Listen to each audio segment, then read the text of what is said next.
En su camino a la Luna, los astronautas del Apolo 17 capturaron esta rara imagen de la Tierra llena, centrada en África, lugar de nacimiento de la humanidad.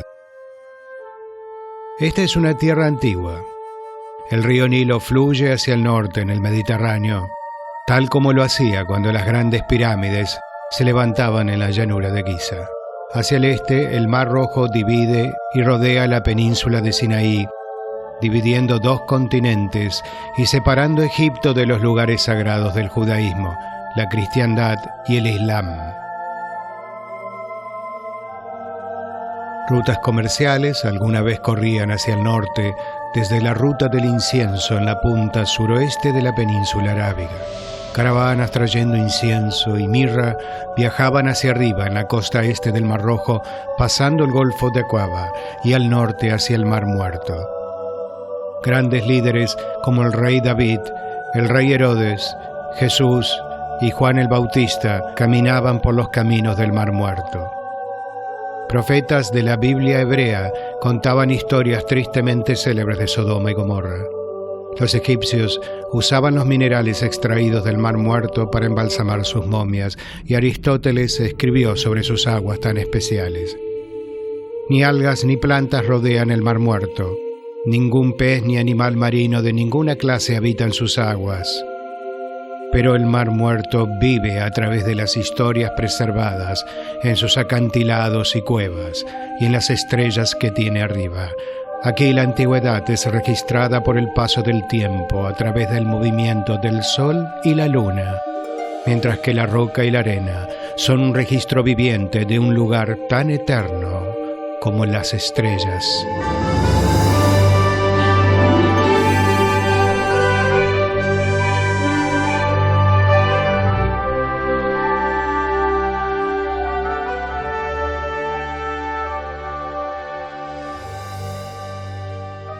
El Mar Muerto es el punto más bajo en un valle agrietado extendiéndose hacia el norte desde el Mar Rojo a Siria. Desde el nivel del mar en el Golfo de Aqaba, el valle cae más de 400 metros a las playas del Mar Muerto. Cadenas montañosas bordean el valle en ambos lados, desafiando a las caravanas que traen la riqueza del este a los mercados de Europa. El Mar Muerto esconde una tierra rica en bienestar físico y espiritual. Justo al este y al sur del Mar Muerto descansa Petra, capital del imperio comercial de Nabatea. Especias del este y el sur viajaron a través del desierto a los puertos del mar Mediterráneo en su camino a los mercados de Europa. Cada caravana disfrutó de la protección de los nabateanos e incrementó la riqueza de su ciudad oculta. Un largo cañón sopla en las estropeadas montañas al este del Mar Muerto. Tonos naturales de color rojo y dorados, tan poca muestra del esplendor que hay en su interior, la gloria de la antigua Petra, la rocosa ciudad de Nabatea. Fachadas de roca muestran las puertas a las tumbas que alguna vez miraron hacia abajo en esta próspera ciudad. Canales de drenaje a lo largo de las paredes del cañón llevan agua a las cisternas enterradas dentro de las plazas. Esta ciudad legendaria de arena y piedra sube al poder al mismo tiempo que los manuscritos del Mar Muerto fueron escritos, desvaneciéndose en el mito del desierto, luego de la conquista de Roma, cuando las rutas comerciales cambiaron de la tierra al agua. Su gente, los nabateanos, tal vez se convirtieron en los beduinos, quienes mantuvieron la ciudad oculta, protegiéndola aún ahora. Montañas al oeste del Mar Muerto son el hogar de otro lugar importante y antiguo, la ciudad más querida, Jerusalén, sagrada para los judíos, cristianos y musulmanes.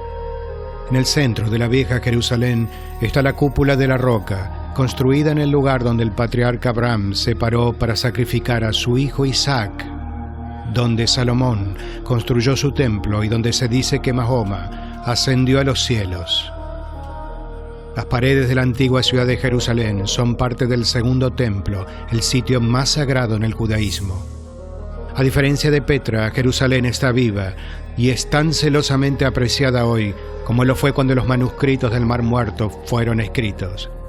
Más de 2000 años atrás, grupos religiosos huyeron de la riqueza simbolizada por Petra y de la religión formal de Jerusalén a la soledad de las playas del Mar Muerto. En 1947, cerca del límite norte del Mar Muerto, un joven pastor beduino tiró una roca en una caverna abandonada por mucho tiempo y escuchó la ruptura de una cerámica. Dentro de la cueva encontró frascos que contenían antiguos manuscritos. Su descubrimiento condujo a una búsqueda que duró casi una década, revelando eventualmente miles de fragmentos de manuscritos de 11 cavernas. Al lado de las cavernas de los manuscritos del Mar Muerto descansan las ruinas de una antigua comunidad llamada Qumran. Un grupo de eruditos de la religión se movieron aquí hacia el final del segundo siglo a.C. Aquí vivieron una vida comunal monástica en un acantilado arriba del Mar Muerto, lejos de ciudades y pueblos. Estudiaron antiguas escrituras y se dice que fueron los herederos de la astronomía caldea y las artes egipcias de la sanación. Aquí los eruditos desaprobados del sacerdocio de Jerusalén alentaban una forma de vida estricta y piadosa y esperaban una confrontación inminente entre las fuerzas del bien y el mal. Su comunidad tenía un hall para asambleas, un comedor central, una cocina, baños rituales, un taller de cerámica. Lo más importante era el scriptorium, con escritorios y tinteros, donde los escribas hacían los manuscritos hallados en las cavernas adyacentes. Aquí transcribieron la mayoría de las sagradas escrituras y muchos libros de ley común y prácticas. Deprisa escondieron los manuscritos y así preservaron las primeras copias de las escrituras que han sobrevivido hasta el presente.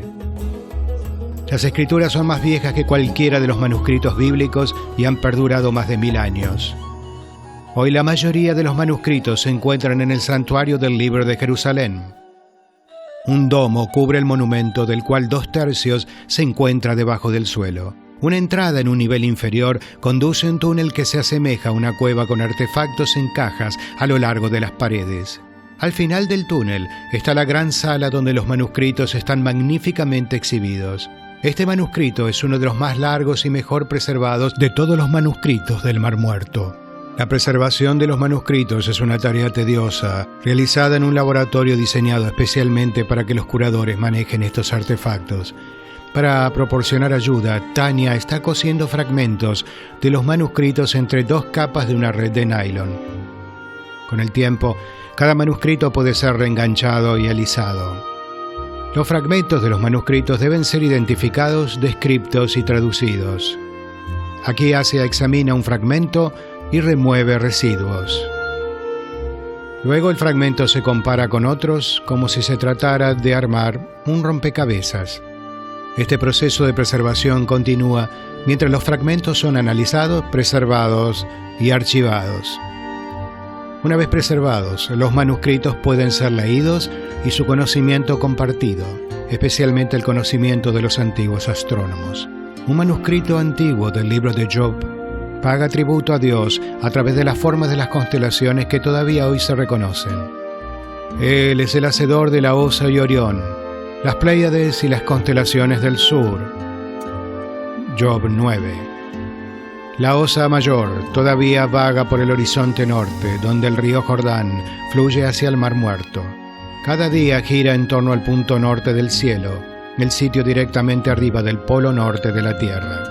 Hoy la estrella Polaris está muy cerca de este punto. Imaginen mirar hacia arriba el cielo desde el Mar Muerto, observar a las estrellas moviéndose hacia el oeste a través de la noche, mientras la Tierra girando nos lleva bajo los cielos hacia el este. El movimiento diurno es una unidad fundamental del tiempo entre el período que pasa entre un amanecer y el otro. Ahora imaginen que las estrellas pudieran dejar rastros, mostrándonos cómo el movimiento diario del cielo les permitía seguir el tiempo a las civilizaciones antiguas a lo largo del Mar Muerto. El libro de Job cita otras constelaciones indicando su relación con las estaciones. ¿Pueden unir a las bellas Pléyades? ¿Pueden desatar los cordones de Orión? ¿Puedes traer las constelaciones en sus estaciones? Job 31:32. En el cielo austral, la constelación de Orión, el cazador, todavía caza a las famosas 7 hermanas que forman el cúmulo de estrellas conocido como Pléyades. A medida que la Tierra se mueve hacia el este, Estas constelaciones se mueven hacia el oeste alcanzando el horizonte cerca del amanecer a fines de otoño. El autor de Job entendía la conexión entre estas constelaciones y las estaciones que se repetían. Cada año, estas constelaciones marcaban el comienzo del invierno en regiones al norte del ecuador de la Tierra. Su despedida del cielo vespertino prometía un clima cálido y la llegada de la estación de crecimiento. El conocimiento de cómo cambiaban estas formas conduce a los calendarios que determinaban los festivales religiosos cada año. 20 manuscritos del Mar Muerto se relacionan con el monitoreo de los calendarios. En los manuscritos del Mar Muerto, los eruditos de Qumran describían su calendario solar, que identificaba las fechas para celebrar las fiestas sagradas prescriptas en la ley de Moisés. Los manuscritos dejan claro que el grupo de Qumran sentía que otras sectas judías estaban equivocadas en usar un calendario basado en las fases de la luna. Esta debe haber sido una razón por la cual se retiraron de Jerusalén para celebrar sus propias fiestas en las fechas que su propio calendario les indicaba. El uso de fechas con un calendario solar se remonta al antiguo Egipto, donde una gran civilización crecía alrededor del delta del río Nilo unos 3000 años antes de que se escribieran los manuscritos del Mar Muerto. Los astrónomos egipcios usaron las posiciones de salida y puesta de las estrellas para alinear con precisión las caras de las 3 grandes pirámides de Giza hacia el norte, sur, este y oeste. Dentro de la gran pirámide de Keops, pasadizos conducen al norte y el sur, quizás alineados a la estrella del norte y con la estrella del medio del cinturón de Orión, el cazador. Los astrónomos sacerdotes egipcios reconocieron que el brillo de la estrella Sirio aparecería en el crepúsculo del amanecer un poco antes de la inundación anual del río Nilo, un evento que transformaba su tierra desértica en una tierra fértil para el cultivo. El retorno de Sirio al cielo antes del amanecer marcaba el inicio de un nuevo año en el primer calendario solar del mundo. Los eruditos de Qumran produjeron un calendario solar tan preciso como el del antiguo Egipto. No sabemos si los eruditos de Qumran estudiaron el calendario solar egipcio, pero sin dudas estaban conscientes de él. Marco Antonio le había dado a Cleopatra, la reina de Egipto, grandes partes de la región, especialmente el Mar Muerto. La Tierra Santa es un pequeño lugar. Las historias de los viajes de Abraham a través de la vida de Cristo cubren un área geográfica más pequeña que el estado de Texas. Aún con un transporte primitivo, a pie, burro, camello o caballo, este área estaba conectada y el conocimiento científico desde la agricultura a la astronomía eran fácilmente compartidos. En contraste, otras sociedades antiguas que rodeaban el Mar Muerto mantuvieron un calendario lunar. Ellos reconocieron que la luna cambiaba su apariencia en una forma repetitiva y regular que todos podían ver, convirtiéndolo en un calendario muy conveniente. Pero el calendario judío y musulmán está basado en las fases de la luna. La unidad fundamental de tiempo es el periodo que va desde luna nueva a la siguiente, un periodo de 29 días y medio. Conscientes de la fase de la luna, los eruditos de Qumran mantuvieron un calendario solar alineado con las estaciones, pero usaron las fases de la luna para marcar el tiempo para los eventos.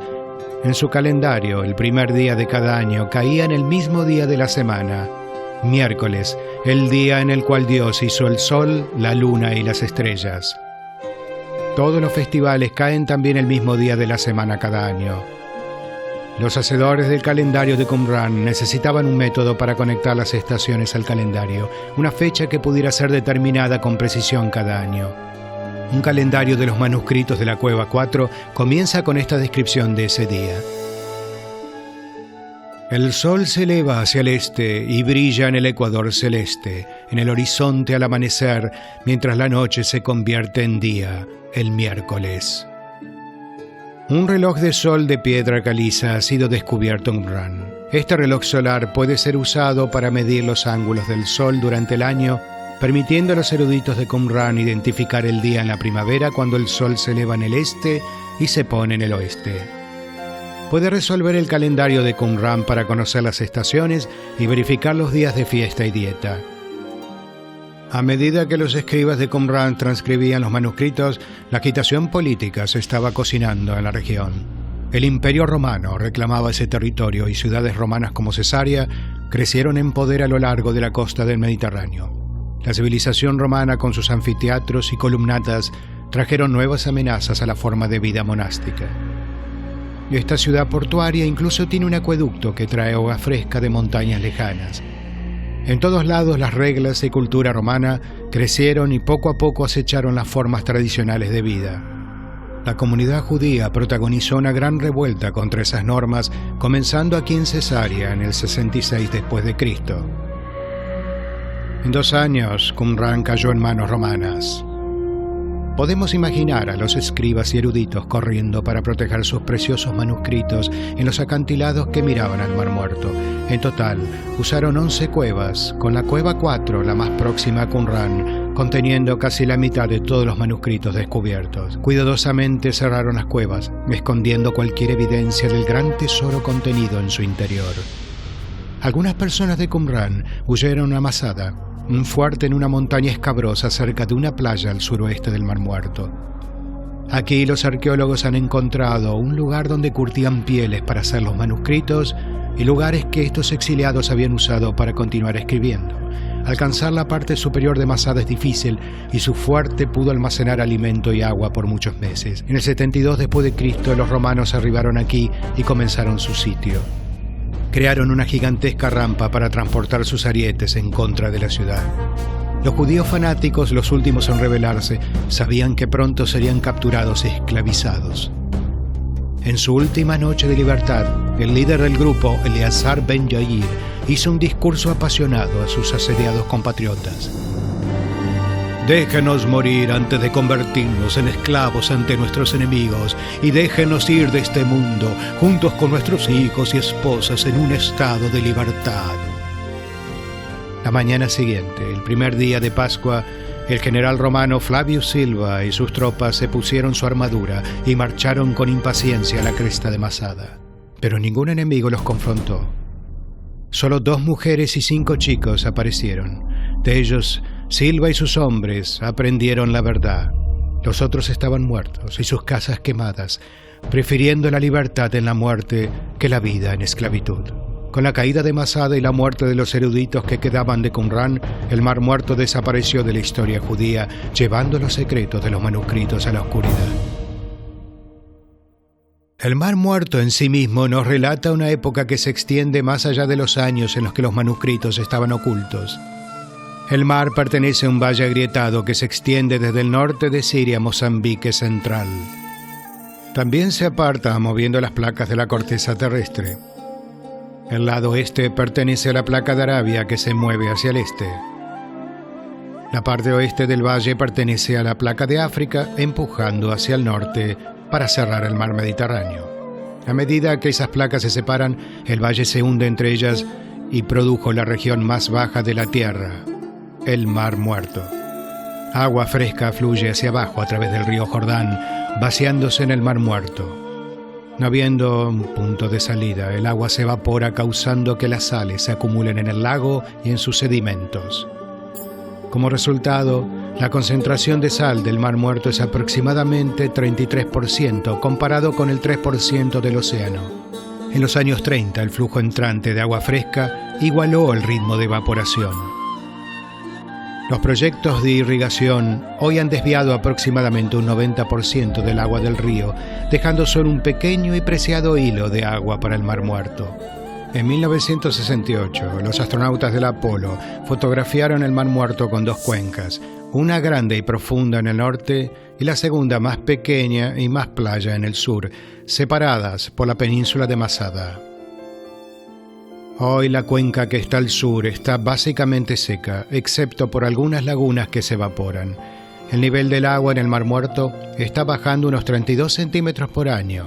A medida que el Mar Muerto se seca, también lo hacen las reservas subterráneas de agua fresca, una reserva que tal vez nunca sea reemplazada.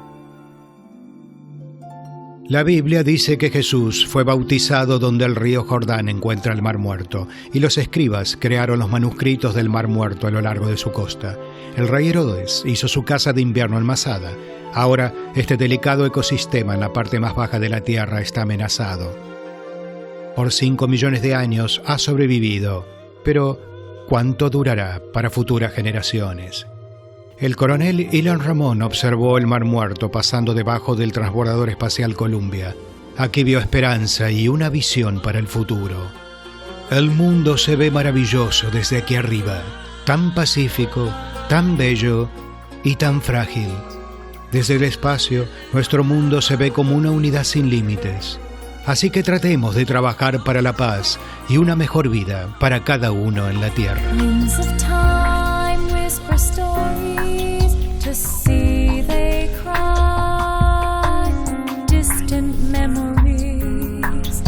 Of day